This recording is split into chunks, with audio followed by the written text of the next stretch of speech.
Well, anger is something that gets a pretty bad rap. Nobody likes to be angry. Sometimes it feels good to let our anger out, but it's not the anger that we like, it's the release that we like. We don't like it when other people are angry. They don't like us when we're angry. So wouldn't it be better if we were just never angry? Anger is a natural and normal expression of our understanding of our experience of things being unjust in some way. There's some ouch. There's something what's happening here that doesn't work. Somebody's making a choice that hurts me. Now, anytime I'm hurt, I may feel as though I'm angry about being hurt. But if the hurt is, from my perspective, something that someone else is causing by a choice that they're making, particularly if they're intending not only the choice but the hurt, and if it's someone that I think is supposed to be in a position to act on my behalf, then I'm really going to be furious. This was coming to mind for me this past week when I was in that what turned out to be a fairly brief window while the jury was deliberating about the Derek Chauvin trial before finding him guilty on all 3 counts. But of course, we didn't know that that was going to happen, and we were pretty much prepared for things to get really out of hand because there was a lot of pent-up anger, with good reason, that people would be really angry because this is something that happens over and over and again. The same kind of scenario plays out by people who are sworn to serve and protect.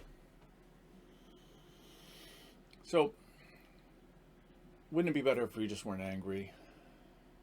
Let's just all be happy and get along. Well, we can't, because anger, as I said, is a natural, normal arising of a response to injustice. But what good is it? What good does it do to be angry? Now, I want to point out that any emotion, not just anger, but any kind of emotion, any kind of emotional response to something, is an experience of sensations, emotions arising within us as a consequence of something that's happening in the world, whether it's being delighted or being furious or being curious or being joyful or being compassionate, whatever the emotion is, whatever is arising within us, it is somehow evoked by the world in which we exist. And if I don't know when I get hurt, I can't act to protect me when I get hurt. So I have to be aware of what we call bad feelings. So I want to know those feelings. But then the question is, what am I going to do with that feeling? How am I going to use the energy? Because the emotion is information about what's happening, but it's also a source of energy. What am I going to do with all that energy? What are we going to do with our anger? Well, we can be furious and still be calm. Rosa Parks was really angry when she refused to give up her seat on the bus, but she appeared calm. She was letting her behavior speak for her. She didn't have to jump up and down and shout she could just calmly refuse to do what she was told to do.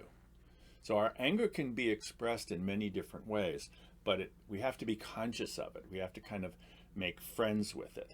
So what I'm going to suggest that you do for this week is to, if I can get over here to this, all right?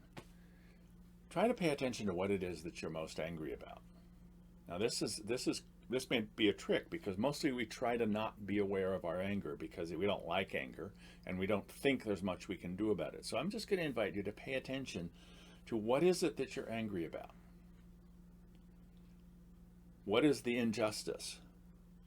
And what might you do with that energy that could actually address that injustice such that you're behaving rightly and that the expression of your anger becomes an expression of righteousness.